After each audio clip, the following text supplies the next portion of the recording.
This week on the Pro Wrestling Podcast, Logan Paul officially signs with the WWE. Miro shoots on the Undertaker. I was live in attendance for Blood and Guts, and I'm going to tell you all about it. And Tony Khan is a hugger.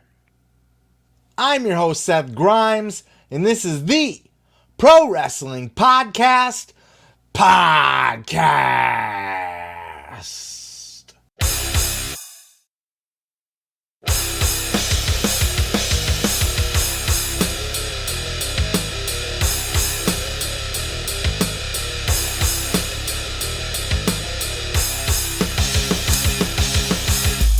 What up? Welcome to the show. I am your boy Seth Grimes, back with another edition of my show, the Pro Wrestling Podcast.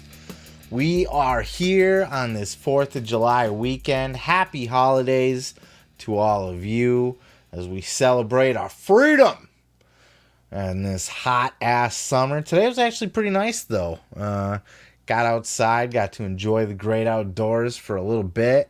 Now I'm here with you guys, talking wrestling. What else could I possibly want to be doing on my holiday weekend? A lot of fun stories to get into, including this one to kick things off with. Logan Paul has officially signed with the WWE. So I just signed my WWE contract with the support of Triple H and Steph McMahon. This is a massive deal, but let's get one thing straight because I don't want to get this twisted. I did not sign this contract to team up with The Miz. In fact, I want nothing to do with The Miz. That man is dead to me. He is my enemy, and I signed this contract so I could beat The Miz's ass at SummerSlam. Let's go.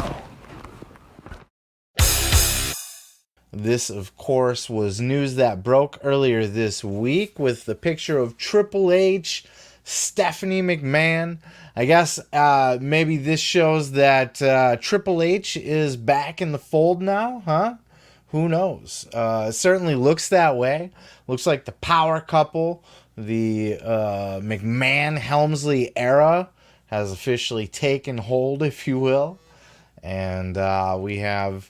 Hey, I mean, look, if they're going to be making deals like this, I think they signed some MMA chick, too, earlier this month, I believe. But, dude, signing Logan Paul to a contract to the WWE is a brilliant move. Now, I know that there's a lot of you out there that are going to hate on this. But surprisingly, a lot of you are all for this. I was kind of surprised to see that. I was lurking in the comments for like the WWE on the WWE page where they posted the article, reading what people had to say about it. It's always funny too when you read those, by the way. You get those people that like they don't know that wrestling is a work. And God bless them. I mean, more props to them if that's the case, you know. I wish I could live in that fantasy land. That would be awesome. But, you know, they get in there and they're like, you know, I guess they just, you know, with the Miz and stuff like that, you know, Miz is going to kick your ass, Logan Paul. I've seen stuff like that, so that's fun. But this is a big deal. And here's why. Lots of reasons. First of all, Logan Paul's a megastar. There's going to be an older generation that's going to look at this and not be entirely sure what's the deal with this Logan Paul kid, right? They don't get the whole YouTuber thing. YouTuber is a big thing nowadays. That's this generation's rock star in a lot of ways, you know. Logan Paul is a big name to kids. You would be shocked how many kids, like my kids knew who Logan Paul was before I knew who Logan Paul was. Logan Paul's he's I watch a lot of Mr. Beast videos. Logan Paul's a crossover onto there. So for a lot of different things. So Logan Paul is a big star. That mixed with his extracurricular activities like his boxing and whatever the fuck else he does. He's got his podcast. And by all accounts, he's along for the he's in it full force. He's like Ronda Rousey, right? He's signed an actual contract to be on the roster and compete. I'm sure he's going to be allowed to do his side hustles and be Logan Paul outside of the WWE. I'm sure it's not one of those things where his entire life is signed over to WWE in the meantime. But Logan Paul is also, on top of being a megastar, and what kind of star power and status and acknowledgement and just getting the word of WWE out to the masses that's really going to do, having Logan Paul being an actual WWE wrestler full time. Then just on top of that, there's going to be the fact that Logan Paul is he's a great worker. Remember his match at WrestleMania? Like, he did fantastic in there. And let me tell you, Logan Paul's going to take this seriously. He's a serious athlete to start with. He's in shape. He looks the part. Physically, he can hang. He can keep up, with the athleticism. He gets what wrestling is, the character, the larger than life presentation, the image.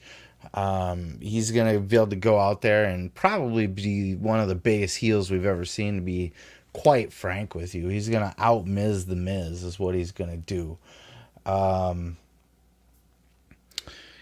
He's going to do great work. He's going to take this very seriously. He has a love for pro wrestling. He's talked about it multiple times. This isn't just something that he's doing because he's a star and it makes him money and they offered him a big check or something.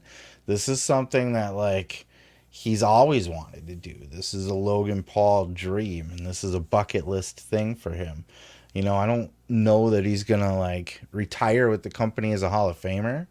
But he's certainly he's going to make an effort to have made his mark in professional wrestling. He's not here for just a couple spotlight matches to help build a WrestleMania with his star power.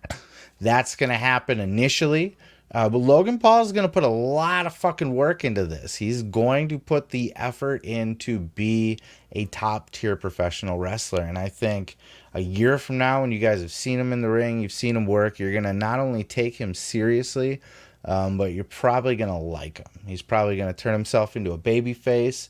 And honest to God, I think Logan Paul, as long as he wants to be in wrestling, he has the potential to carve out a Hall of Fame career. I think he'll be that good. I think, he's just the character, the athleticism, the star power. He's gonna bring it in spades, and he's gonna make a major difference for WWE. People like to talk about the AEW WWE war, and we're signing who's got the bigger names and signing all the top names, and is AEW going to close the gap eventually on the ratings and that kind of stuff. And this is the kind of signing that's going to separate WWE from AEW forever. Unless they're able to pull something like this out of their ass. Logan Paul's a big, big deal. Again, I just want to reiterate that there's a lot of people listening here that know that. They know all about Logan Paul. They know what he brings to the table. But I do think, because I've seen a lot of it in the comments and stuff, people don't get Logan Paul. They think he's a punk ass kid. Maybe they heard about the Japan thing. People have these misconceptions about the dude, but at the end of the day, this was a major fucking signing for the WWE, and they're going to knock it out of the park. And I hope that this is a sign of more things to come, not just talking like celebrity signings or like big signings even. Just the fact that, Stephanie and Triple H were very prominent in that picture. You're looking at it. It's on my thumbnail. Very prominent in that picture with the announcement of Logan Paul. If they have any sort of actual power within the company, I think this is a sign. If this was their decision, I don't know who all was involved with this.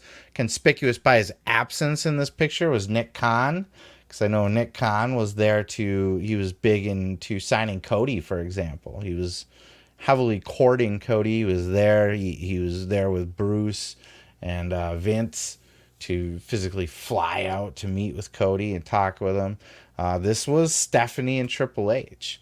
And Logan even said in his promo or an interview or both or whatever that it was Stephanie and Triple H that brought him into the WWE. So, I mean, she's the boss lady. She's the CEO. So let's see if she can actually like make a difference. This is a difference maker. So I'm going to quit rambling there, but I did want to tack that on because that's an important thing to note, that this appears to be a McMahon Helmsley era signing, and I'm all fucking for it. And that's a big feather in their cap if that's something that they did specifically. I had the great honor and privilege of attending the AEW Blood and Guts event live in person in Detroit, Michigan. I went there with a buddy to check out the show. I live not too far away. I did travel to the city, got some pizza while I was there, and I went and checked out a hell of a fucking show. I did put out a full, and I mean full, in-depth, deep dive review and reaction to the entire event, you know, from pizza slices to up through Rampage. But I did want to, so I would encourage you, you know, if you want to hear the full story of just what it was like to be at that crazy event, you know, it looked, you know, from what you've seen on TV, if you want to hear kind of the behind the scenes of the whole thing, certainly go check that out. It is on the podcast feed, both audio and video, as well as right here in this playlist on YouTube if you're watching it there too. So.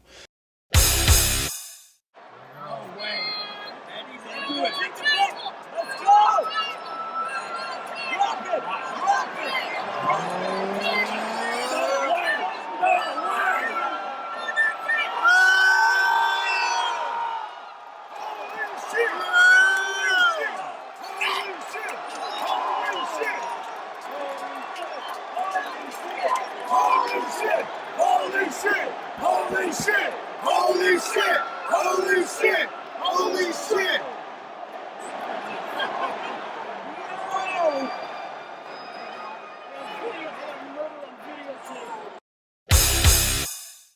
Go check out the deep dive, but I did want to just tack on a few extra final thoughts on this and just kind of take advantage of my time, you know, being there and just, you know, kind of throw in my last 2 cents with this whole thing, because after a couple days and just seeing all the reviews online of the show and everybody talking about it, you know, all the different podcasters and YouTubers and whatever just reviewing it, to being able to watch it now on TV, plus now Rampage has been out, and that fucking finish for the Battle Royal, the 2-ring Rampage Rumble or Royal Rampage or whatever, where Brody Lee, I was dying to tell you guys that in the other review that I did, but I didn't want to spoil Rampage. But this was fucking shocking, that elimination. Like, I guess, you know, everybody expected a big star to take the win in the crowd, you know, if it was going to be Darby or Hangman probably. But that elimination where he was just sleepering him, but like dangling him over the edge of the ring and then just drops him. It was so shocking. Like the crowd all like, I don't know if you noticed, like I haven't gone back and watched Rampage yet. I have watched Dynamite, but I don't know if the crowd sounded quiet or audibly like unsure what, like we didn't know what to think about that. Everybody around me was kind of quiet at first, but then you could tell like people started reacting to the elimination. So it was like people were quiet at first because I think we wanted and expected Darby to win. Plus, like, you know, because Brody hasn't really been built up, so it's kind of out of nowhere that Brody got it.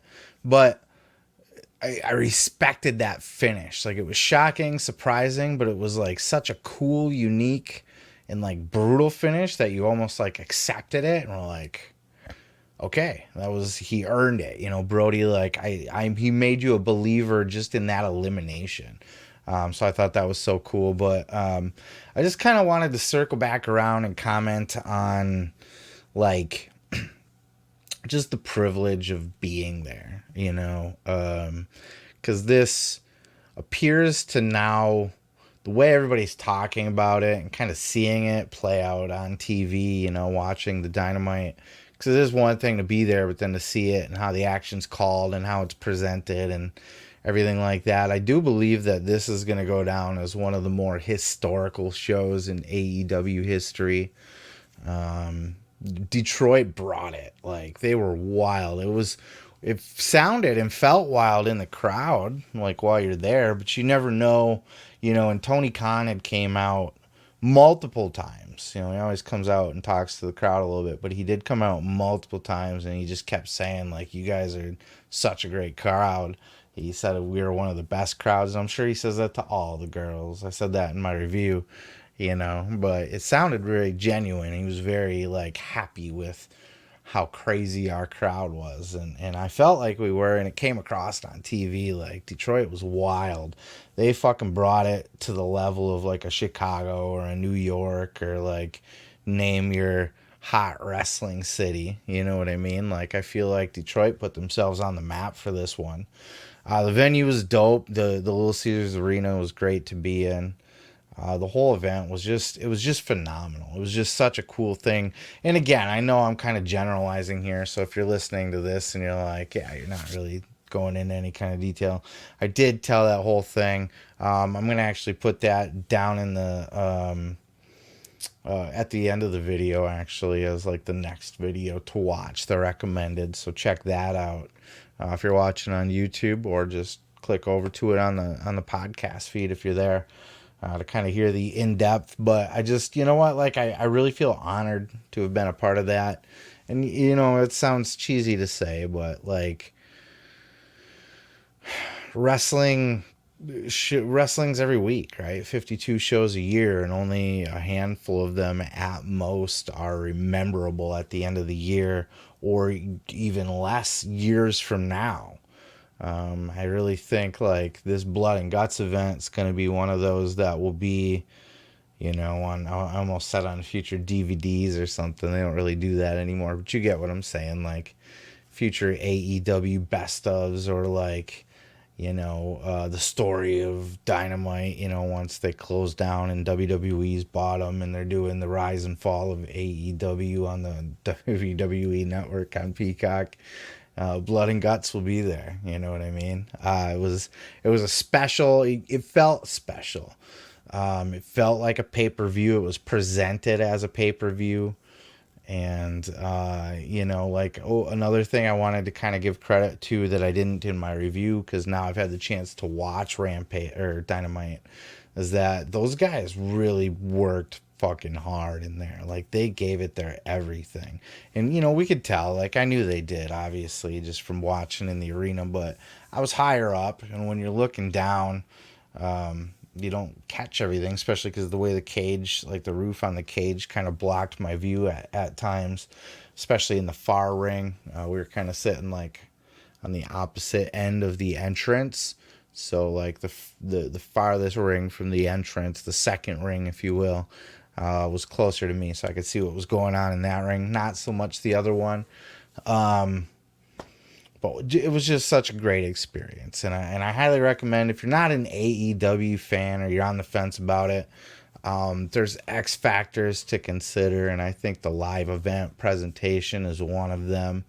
It's got a big time feel. It's indistinguishable from a WWE event as far as production value. You're not going to look at it and be like, oh, that looks ghetto or tacky or cheesy or second rate. It's looks like a big deal production wise, and it's just funner. It was a funner atmosphere. It could be just because it was Detroit and because it was such a big show, This is my second AEW show I've been to, and there's less kids than a WWE show. I said this in my review too, but just kind of reiterate. Last couple WWE shows I've been to were like boring kids shows. You know what I mean? It was like taking the kids to see Disney on Ice. It was boring. It was kind of lame. Now, granted, I had not been to any hot pay-per-views or WrestleManias, and you can clearly see a lot of those crowds are pretty rowdy. So I don't think that's the same across the board. But it just feels like WWE shows are a little bit more sterile nowadays. And the AEW show is very much like a rock concert. It was just a great time.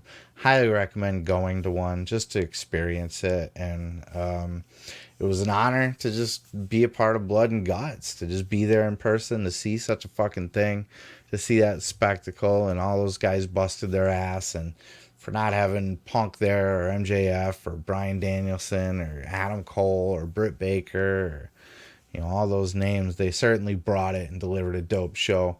So just wanted to tack all that on there, and to shamelessly plug that you go watch the other video that I have here on YouTube where I go more in depth about it. Again, that'll be linked right at the end of this clip if you're watching the clip, or at the end of the video if you're watching the full pod. And on to the next motherfucker. Miro takes a direct shot at the Undertaker. This one just slipped past me last week. As a matter of fact, when I sat down to edit last week's show, I pulled up my YouTube and I fucking searching for something to watch, and I came across this interview with Sean Ross Sapp, where Miro sat down to talk with SRS for Fightful on YouTube. And this one, like, as soon as I heard it, I was kicking myself. So I was like, God damn it. Like, I was already in the process of editing the video. So, like, what do I do now? Do I run back downstairs and record a whole new clip and try to stuff it in and edit this apart and fucking piece it all back together? It would have added significant time. So I figured I would hold on to it this week, for this week here. If you have not seen or heard this clip, Miro doing an interview with Sean Ross Sapp, talking about wrestlers, what they do during their downtime nowadays, talking about video, Miro talking about his video game, his love of video gaming, and how a lot of wrestlers just sit around and fucking game at the end of the night. And then that led to how wrestlers back in the day look down upon the new generation because they sit around and play video games and stuff, and they don't necessarily kick it how they used to kick it back in the day. Check out this clip. I think video games are such an important part of today's world, and people trying to talk bad. I was going to say a bad word. People trying to talk bad about video games, which I never understood, man. We all have our downtime. Some people want to drink alcohol, smoke cigarettes, and do heroin, and some other want to play video games, And some of these old timers are calling this a bad thing, which I don't think that's a bad thing. Just because we have more brains now than the people before, that doesn't mean video games are bad. You know what? I agree with you. Sorry, Undertaker, we don't have guns and drugs, and we don't fight each other backstage. That's the headline. That's getting picked up, right? Do you think I give a shit? I love it. I fucking love this shit. A direct shot at Miro. As far as I'm aware, Undertaker has not responded, but Undertaker should eat those words. When he sat around and he was talking about, how all these kids these days are all just a bunch of nerds, basically sitting around jerking each other off and shit. Back in my day, we used to beat the fuck out of each other and fucking chug whiskey bottles and smash them over our heads. And those were the good old days where men were men and burly chested, smoking cigars and shooting craps out back and fucking arm wrestling and all that shit, and shooting fucking steroids in each other's assholes. That kind of stuff. Times have changed, and for the better. A lot of wrestlers are weed heads nowadays, but there's nothing wrong with that, obviously. That helps them just kick back and relax, and then they just sit and play fucking video games. Because they're all nerds. Everybody my generation, we're wrestling fans. We grew up wrestling fans because we're nerds. Back in the day, those guys that got into wrestling did it because they were tough guys that were recruited either from sports, or bouncers at bars, or fucking weightlifters, or whatever they were. A lot of those were just tough guys brought into the business to make money. And even the ones that had the respect and the love for the business, they were brought up the hard way by the grizzled vets and stuff. Nowadays, like, people are just chilling. They just want to kick back, play some games and stuff, and that's fucking awesome. That's how it should be. Instead of going out and causing chaos or being tough guys at the bar, or fucking, doing whiskey shots all night and snorting coke off hookers' fucking tits and shit. I mean, like, don't get me wrong. The 80s are great. The good old days, there's fun stories from those days, I love sitting around and listening to the old timers talk about, back in our day, we fucking, the Harley Race brings a gun to fucking shoot Hulk Hogan or something like that. Like, those are real stories when Miro says, sorry, we don't have guns and drugs. He's not exaggerating. So, but, times are different now, and a guy like The Undertaker, especially a guy like The Undertaker, because he's such a legend and such a guy that so many people look up to, or at least did look up to, that now when he's going out there and he's just shitting on the new generation and basically calling them all a bunch of pussies and stuff, how do you think that's going to go over with the current locker room? And I'll tell you what, Undertaker, as badass as he is, Miro will kick the fucking shit out of him. I promise you that. I promise you that. Especially now, because Undertaker's all old and feeble and shit. But, I would even put Taker in his prime, American badass Undertaker, against Miro right now. Miro looks like a fucking killing machine. I would put my money on Miro. So, just the whole notion that you got to be a tough guy and a fucking alcoholic and a fucking cocaine junkie and all that stuff to be a real man and be a professional wrestler like that. Like, I'm glad all those stereotypes are gone. And you know what? At the time, wrestling was a tough guy's business, and it still is. Everybody that goes out there, they're all tough guys. Don't ever, ever, ever mistake that. Any one of those guys will kick your fucking ass in a heartbeat. My ass, your ass, same time. Both of us knock our heads together, double noggin knocker, and we're out every time. But back in the day, like, the UFC didn't exist. So a lot of the tough guys that wanted to make professional money in fighting or wrestling or grappling or something athletic that was tough at the same time, without going into boxing and just punching in the face, there was no other money to make other than wrestling. But I always like to tell this story like this, and maybe not a story, but just kind of pitch that. I believe when the UFC came along, there was a fork in the road, and especially because the Ultimate Fighter blew up, and because of that, UFC blew up because of WWE. These are wrestling fans. It was put the Ultimate Fighter. UFC existed before WWE, before they had the Ultimate Fighter, but they were like cockfighting. It was like underground. It wasn't a big deal. It was a mixed martial arts thing, but it wasn't like national TV major. But when they had the Ultimate Fighter, that's what elevated them to megastardom. That's what got UFC exposed to a nationwide audience. And how did they do that? They piggybacked off of the WWE audience with the Ultimate Fighter, and there was a branch in the road. At that point, the people that liked wrestling for the Jim Cornette, the we believe this is real. We want to believe it's a fight and this could actually be happening and blah, blah, blah, blah, blah, right? You know, Cornette always likes to lean on phony. It's phony. You can't, nobody's going to believe. He sticks his hands in his pockets. It's so phony. Nobody's going to believe it's real. Dude, nobody believed it's real since they saw the UFC right after Monday Night Raw with their own eyes, and they saw what real professional wrestling would look like theoretically. I mean, that's what UFC is. So those people went towards the UFC, and that audience blew up. And that's where, you know, you look at this, where did these multi-million audience from the Attitude Era go? Well, some of them grew up and grew out of it. Others, you know, they went to UFC. And then the other fork went towards the wrestling that we know now, which is athleticism and character and gimmicks and silliness and flippy floppies and fun stuff.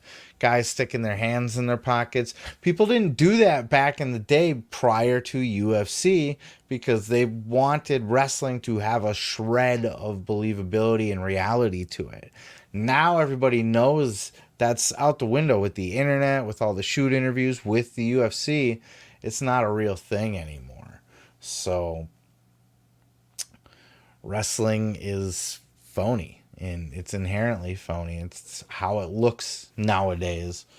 So that's just what it is. Wrestling has changed, and therefore the people that are performing it nowadays are the nerds. They're the people that are drawn to the characters and to the stories and to the you know, that's who's wrestlers nowadays. It doesn't mean that they're not tough guys. It doesn't mean that they're not cool guys. It just means that they're of a different generation who are in this for different reasons, brought to it for different reasons, and they're just a different type of person. They're me and you. Different variations of me and you, only they actually go to the gym and work out and stuff. But yeah, this was a fun one to bring to you because it takes a lot of balls. Miro takes a lot of balls to go directly at the Undertaker, and I think he's got the support because I don't think many people are happy with the Undertaker nowadays because of all the bullshit that he says, right? And some of you guys are going to be lockstep and key with that. A lot of you guys are going to be like, yeah, no, Undertaker was right. Cornette's right. We don't need that phony shit in wrestling. Well, I don't know what to tell you, man. Like, there's UFC, and when Ring of Honor was around, and I've been a strong proponent of this too, now that Tony Khan has it, is that Ring of Honor should remain, they should stick with that pure, you know, they have the pure wrestling title. They need to stick with that gimmick for their whole promotion. They need to be the most realistic, sports-like, athletic. You know, they got to get, there should never have been a Danhausen in Ring of Honor. That kind of shit doesn't need to be there. I do believe on a national stage, wrestling should have the smorgasbord, you know, where you got your real believable wrestlers and then you got your gimmicks and your LOLs and stuff. So, God, it's a long-winded way of just saying that wrestling has changed, and it's dope that Miro took a shot back at The Undertaker because not a lot of people have the balls to do it. And not only does Miro have the balls to do it, but he'd be able to back it up too. So I don't think Undertaker's going to say a whole lot. But if he does, it'll be fun to hear, and I'm certainly going to cover it. But until then, on to the motherfucking next. Bitch. AEW president and head of creative Tony Khan is taking a lot of heat from the internet this week for hugging his fucking talent in the post-fight press conference. Take a look at this clip. Claudio is all elite. It's true. Thank you so much. Thank you so much. Thank you so much. I appreciate it. CD. Big dome on you. Big dome on you. Big dome on you. Thank you. See you soon, buddy. See you, I hope. Yeah. Manchester City. Why is everybody up his ass about this? It's weird. Okay. I'll give you that. It's weird. But Tony's a weird guy. He's awkward. He's quirky. If you ever watched an interview with this guy, like, I don't know why everybody hates Tony Khan so much. There's a pinch of jealousy because he's our age, roughly, give or take, of the same generation of the die-hard 18 to 40 wrestling fan. He's smart and rich and didn't really earn it necessarily, so he's got the opportunity to kind of do what we wish we could. I don't know. And he's kind of a dork, right? He's a huge dork. He's like, nerdy is cool, like this shirt. This shirt's nerdy as fuck. This Thor hammer here, this is nerdy as fuck. That Harry Potter thing in the background there, that's nerdy as fuck. If you can see it, it's not cut off by my graphic, but nerdy can be cool. But Tony's a dork, and to me, dork's a little bit more well, let's just say dorky, right? And you can't quite describe it, but look at the guy. And he's very eccentric, and he's very hyper, coked up would be another word. On cocaine would be another way to look at it, possibly. At least a whole lot of caffeine. Look at this man from when he started.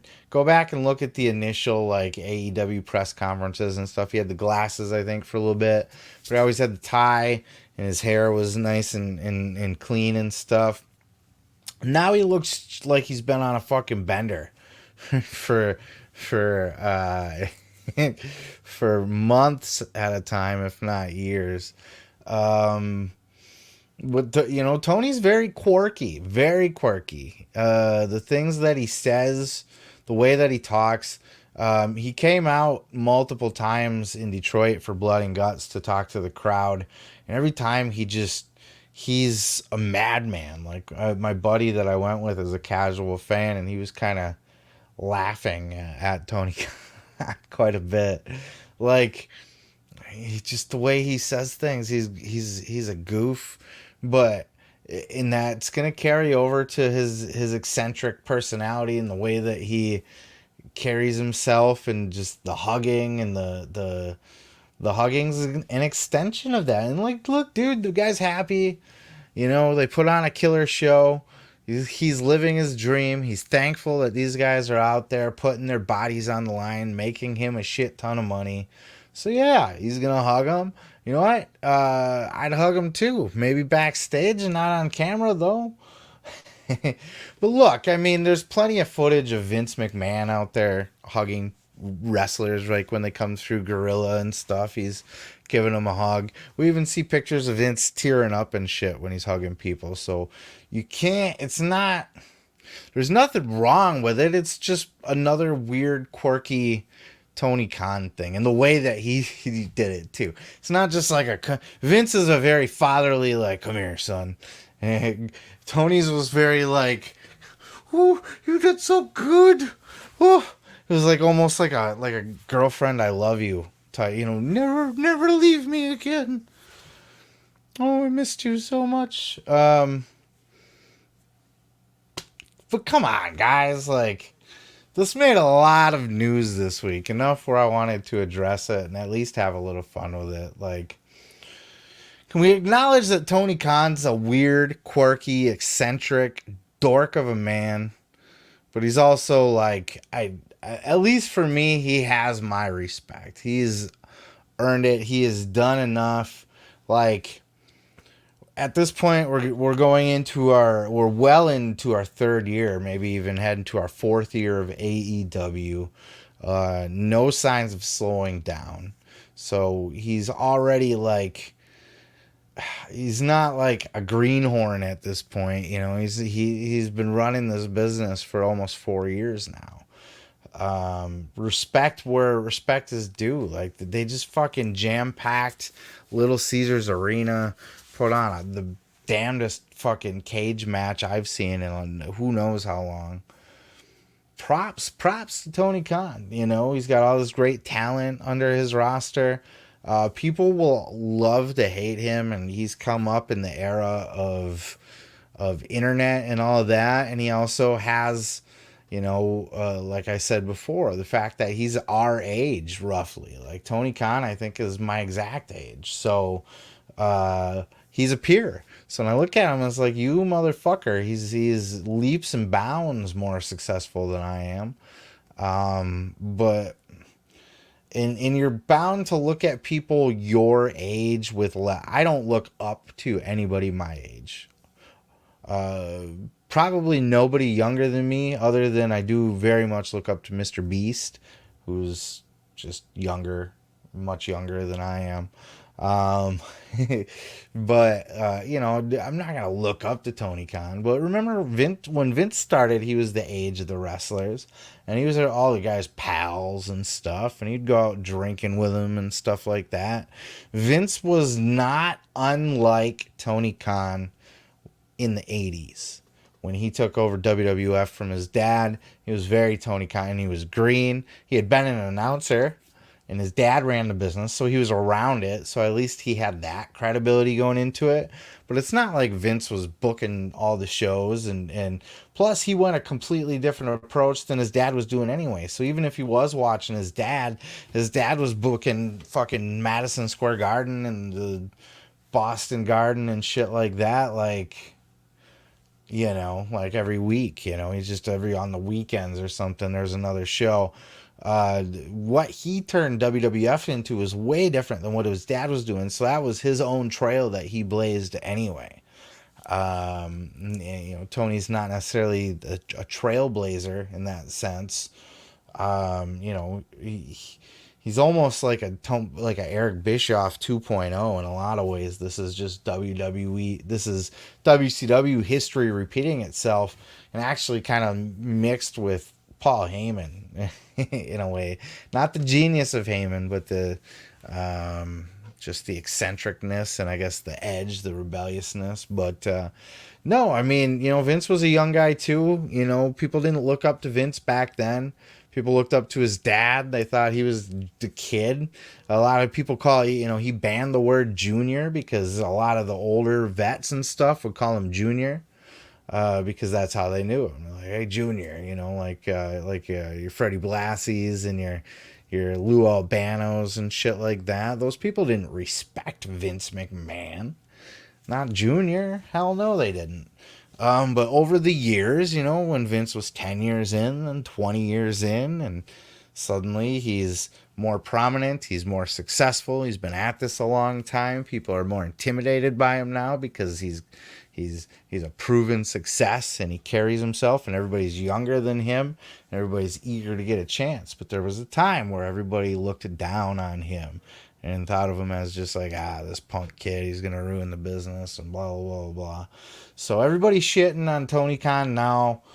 Dude, 10 years, 20 years, if AEW is still a thing and it's not the rise and fall of AEW on WWE Network on Peacock, then it's going to be, Tony's going to have a whole lot of fucking respect by a whole lot of people. And he may end up being the man in professional wrestling once Vince is gone. That's another thing, you guys, you know, that I don't think's really been discussed or even thought of all that much. When whatever happens with Vince, when Vince ends up passing away or just, you know, being completely out of the business creatively and all of that, whoever ends up heading WWE, unless it's like Stephanie and Hunter, which it very well could be with Logan Paul, but if they end up selling to Disney or something and they end up getting some other execs or something, you know, at some point, Tony Khan is going to be the OG boss man in professional wrestling. It's interesting to think about. I mean, hell, there's a world in this multiverse that exists where where Tony Khan buys WWE. We know WWE is possibly up for sale. We know Tony Khan has a proven success running professional wrestling, at least for the last couple years. And he has the connections, I'm sure, to raise the capital to buy WWE when it comes for sale. He probably won't, but I mean, it's a possibility. So all I'm saying is Tony Khan's a hugger. It's weird. He's a weird guy. He's a creepy dork. But I think he deserves a lot more respect than the internet likes to give him. And I think that's something that'll grow in time as Tony Khan just continues to exist and establish himself and himself become a veteran of the business. Natalya shoots on Ronda Rousey. This whole thing's been kind of building up, leading to the Money in the Bank pay-per-view, and hyping the match between Natalya and Ronda Rousey. And I don't know how much of this is based in reality and how much of it is a work. Clearly it's a work and a storyline to build to the show. But it sounds like there could be a lot of real life shit underneath the surface to that. And in the best wrestling storylines, that's usually the case, as it is both. Check out this clip here, and then we'll talk about it more on the other side. And you tell me, let me know what you think, I guess.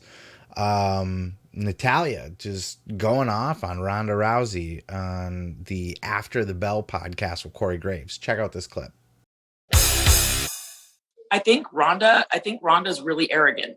And because you're so naturally good at something, that makes you arrogant, but don't dismiss me for the love that you don't have for our industry. That's really how I feel. Understandably so. And the way you explain that, it's something that... And it's time for me to just unleash. It's time for me to stop trying to be perfect for everyone. It's time for me to go off the script a little bit. It's time for me to piss a few people off, including Ronda Rousey.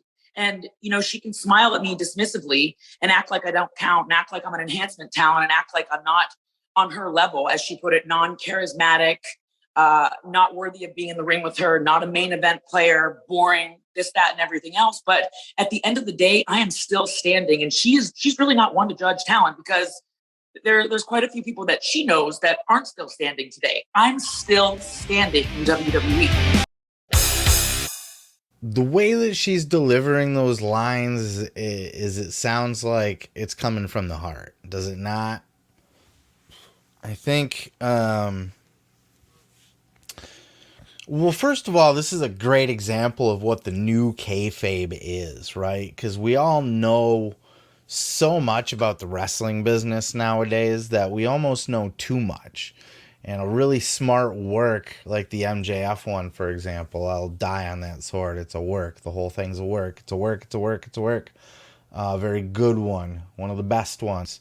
But I think this is a really good one, too. And I think this is an example of that new kayfabe, where we know so much in real life. How can they take that and twist it and make it, spoon feed it to us in a storyline that we can buy into, to want to buy the pay-per-view, which nobody buys, but you get what I'm saying, to want to see that match. I think there's a lot of truth to it. We always hear, and that's what I'm saying, kind of, we all know too much at this point. We all know that Ronda talks a lot of shit and at times sounds a lot like she doesn't respect the business, or feels that because she's a bigger star or because she's a real, fighter, that somehow she's above everybody else in professional wrestling and the women's division.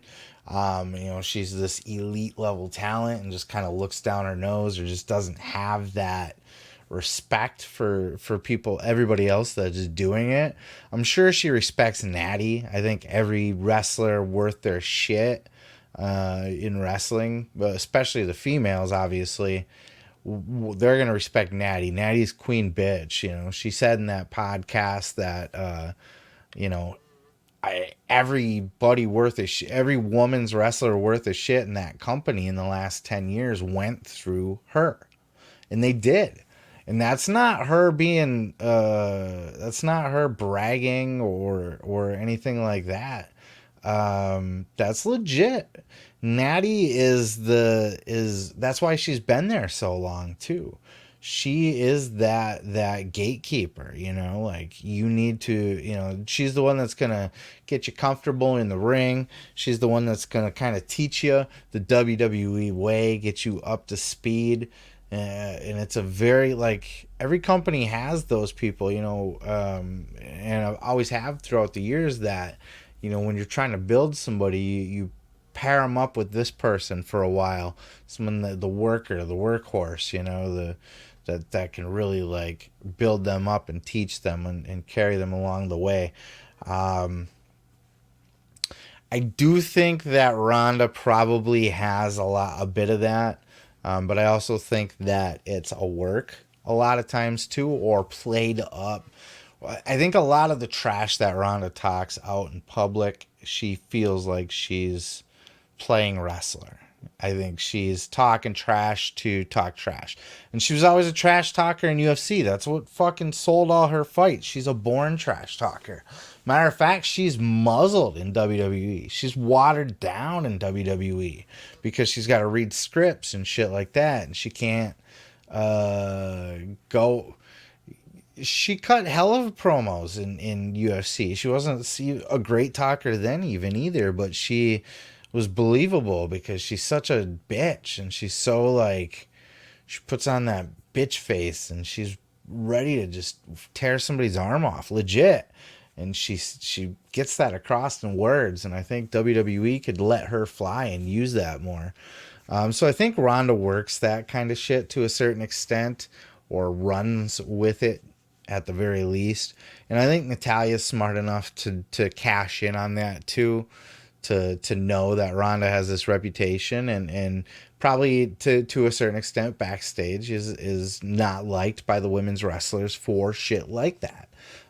So she's able to take that and twist that into this really great storyline. And I really do want to put this over and give props to WWE on this. I think the MJF thing is working magic over in AEW. They're taking the slow burn approach with that. But this one, like, this is kind of outside WWE's norm to really bring it into reality to that extent and be on, like, online shooting on each other and, like, doing interviews and really talking trash about each other like that.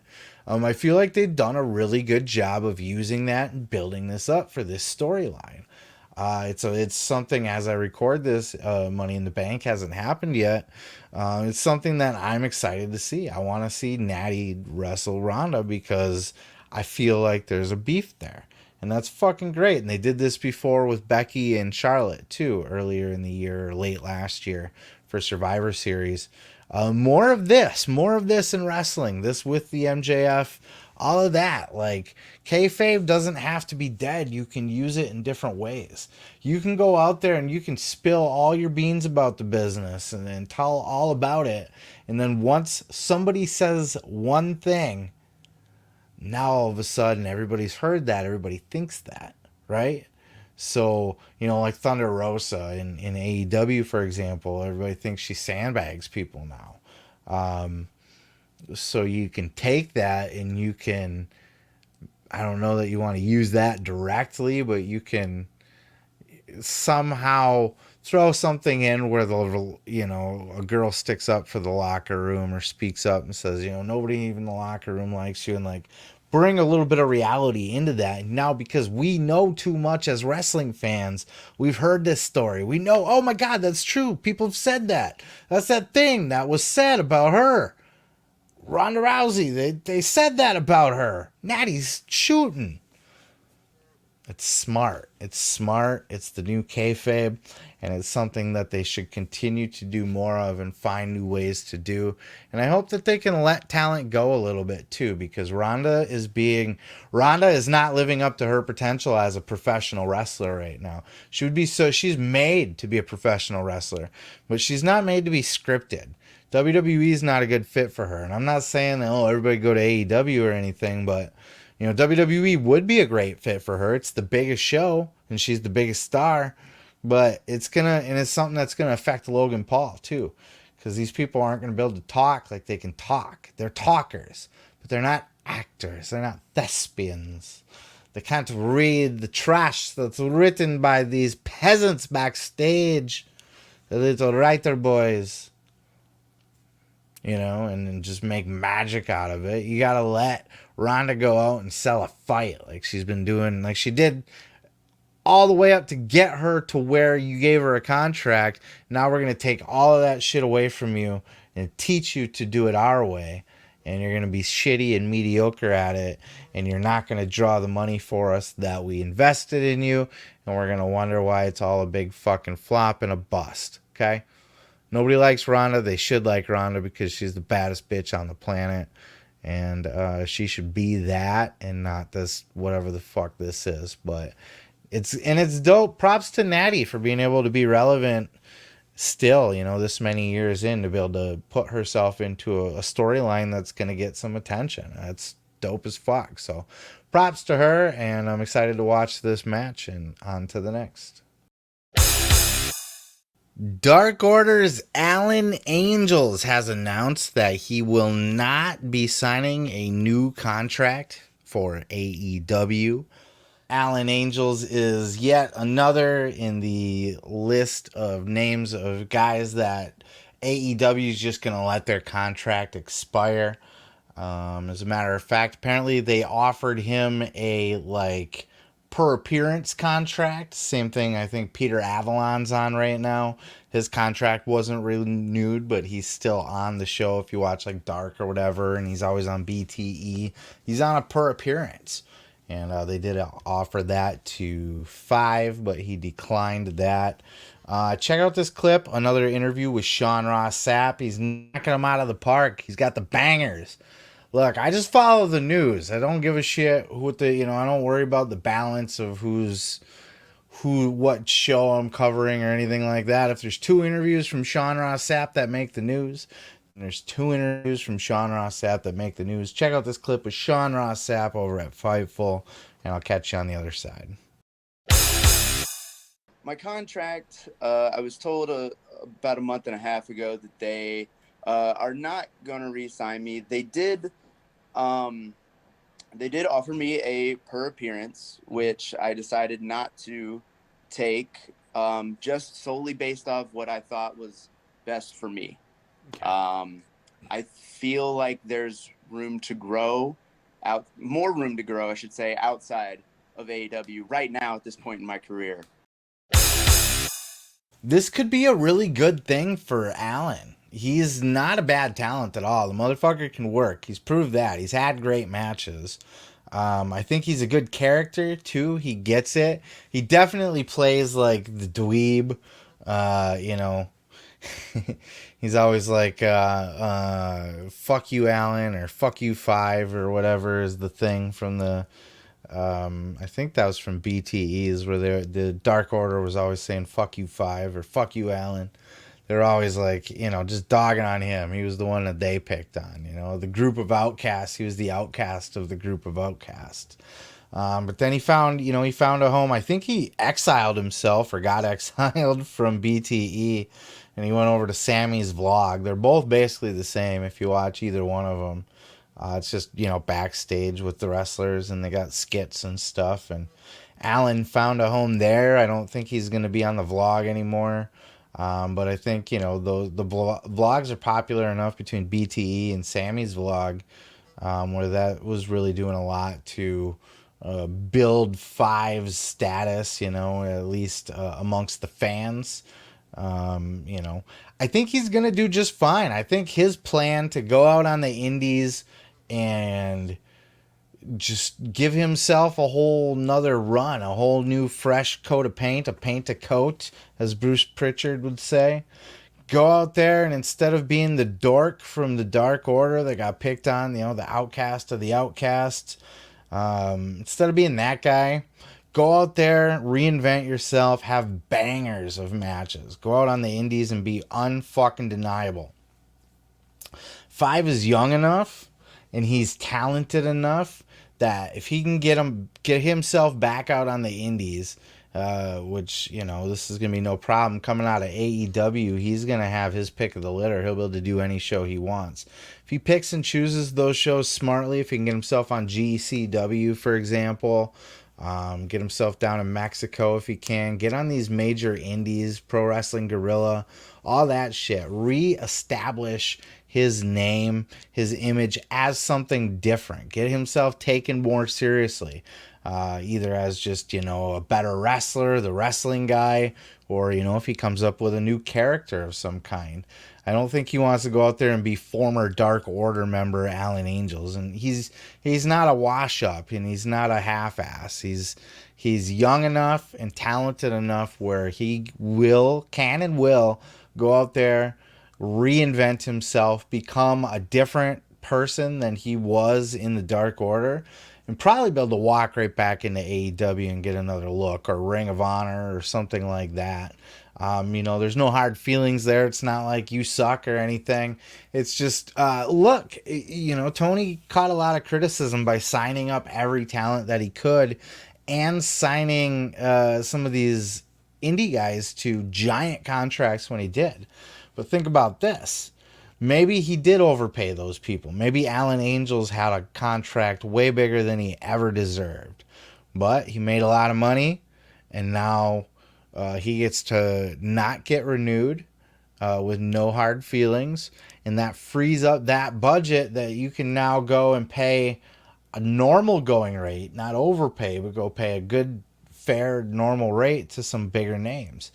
And you don't necessarily just, it's not about bringing in all the WWE guys, but you want your roster to be stacked with the best talent possible. And here's why. This was another thing. Going to that AEW show, Blood and Guts, I went there with a casual fan. And he didn't know most of the people there. And he kind of went based on matter of fact, he thought that AEW was kind of he still looked at them as an indie promotion in a lot of ways, even though they were on TV. And he could even see that they do arenas and shit on the shows that he's watched on TV. He had to see it in Little Caesars Arena with his own eyes to be like, oh, okay, this is just like WWE. It's like, yeah, yep, sure is. So, having those names that on the roster, it's a big help. It's a big help to draw the houses, to get the big arenas, because if they go with all the unknown indie guys, then you're either going on your brand alone, you gotta just, the roster doesn't matter, it's just AEW's the show to go see, or you gotta have names that are gonna sell tickets. So you can't criticize them for that, and you can't criticize them for freeing up room on their balance sheet, on their roster, by letting some of these talents go that they signed in the beginning that just aren't, like, they're not gonna wreck your company if they leave. I can certainly think of many more names. I'm still flabbergasted that they re-signed Brian Cage for Ring of Honor, obviously, but why? I don't know. But yeah, you're going to see more of that, and that's just the way it is. But 5, Alan Angels is going to be just fine. I actually really like Alan from the vlogs. I got a soft spot for him. I'm going to miss him on the vlogs, to be honest with you, because I do think he adds something to them. And, he's not that big of a star right now. It's easy to let him go. But he'll be fine. Oh, by the way, before I wrap this up, it's gone noticed at this point, and it is worth addressing, that not only are they just, letting some of their talent go, letting those contracts just not renew from the earlier signings, but they're also coming from the Dark Order. We now have Anna Jay, who is, if you look at her, she's almost reverted back to her, like, star of the show gimmick that she had, or whatever, her fucking weirdo shit that she had before she was Dark Order. She doesn't come out to Dark Order music anymore. She doesn't do the Dark Order pose. She is low-key been separated from the Dark Order completely. Now they took Stu Grayson away, which, if you're going to cut people, maybe it's just on the contract, right? Because he doesn't actually fire people. So it's when your contract comes up. So maybe other people in the Dark Order just have later contracts than Stu Grayson did, and he plans on letting the whole thing go. I don't know. But wasn't Evil Uno re-signed? Because I would imagine Evil Uno had the same deal, or had the same contract length as Stu Grayson. Did they not? Did they sign separate deals? Did Uno get re-signed and Stu not? Uno is a better talent, even if it's just to be a manager of some kind than Stu was, but I really liked them as a tag team. They were a fire tag team, and they really added, even though they weren't like a top tier tag team amongst all the other ones, they added the depth to that tag team roster, and they still got a stacked tag team roster, so they don't need them.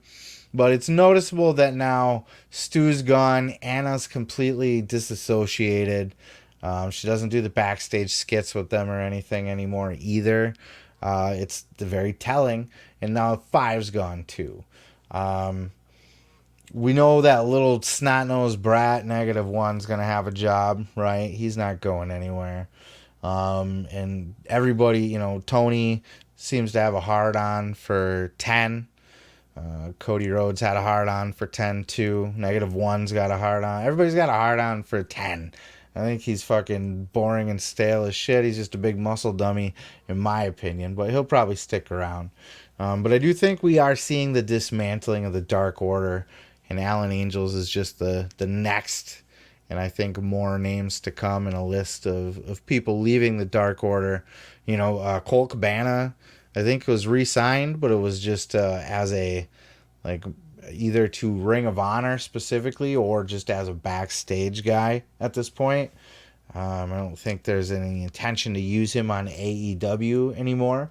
I read somewhere that could have had something to do with Punk being there too now, to just maybe move Colt over to Ring of Honor so they can both stay contracted but separate. I don't fucking know. But the Dark Order's history, 5's going to be fine. And I'm moving the fuck on and on to the next home.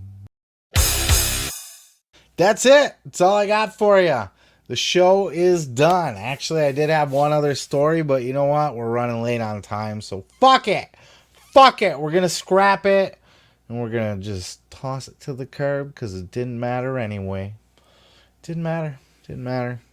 Got the best of it already posted. It was a slow week, like I said. Not nothing groundbreaking, but certainly like the Logan Paul thing was exciting for me to talk about.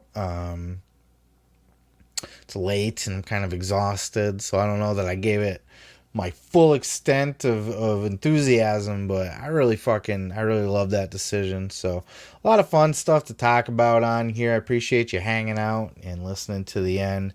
I'll make the plug short this week. I do got first of all, if you could follow and subscribe at Seth Grimes Media, TikTok, Facebook, Twitter. Subscribe if you're watching down on YouTube. Otherwise, you can just search for the show on YouTube and subscribe there. Like it, all that stuff. I do have a book out, The Gathering, A Bold Journey into the Belly of the Juggalo Underworld, written by me. It's a novel about a guy who hates juggalos, who goes to the gathering of the juggalos. Max Caster rapped about juggalos this week, called Danhausen a juggalo this week. So they have a music festival, the Juggalo people do. And I wrote a book about that shit. So that's good fun. And if you're into NFTs, I have pro wrestling inspired NFTs. We have championship belts available now, the championship collection, mashing up your favorite championship belts with your favorite cryptocurrencies and just NFT culture in general. Lots of good stuff. I got a belt, the Floyd Money Mayweather, the money belt. It's got a boxer on it going like this, raising his fist in the air like Rocky. And I replaced it with Elon Musk giving a thumbs up because he's a crypto nerd. And it's a crypto belt instead of the money belt. Cool shit if you're into that. If not, fuck ya. Doesn't matter. I'll stop talking about it for now. Thank you for listening. I very much appreciate it. And go check out that full in-depth review on Blood and Guts if you haven't already. I know it's long. I did not intend for it to be so long, but I got chatty.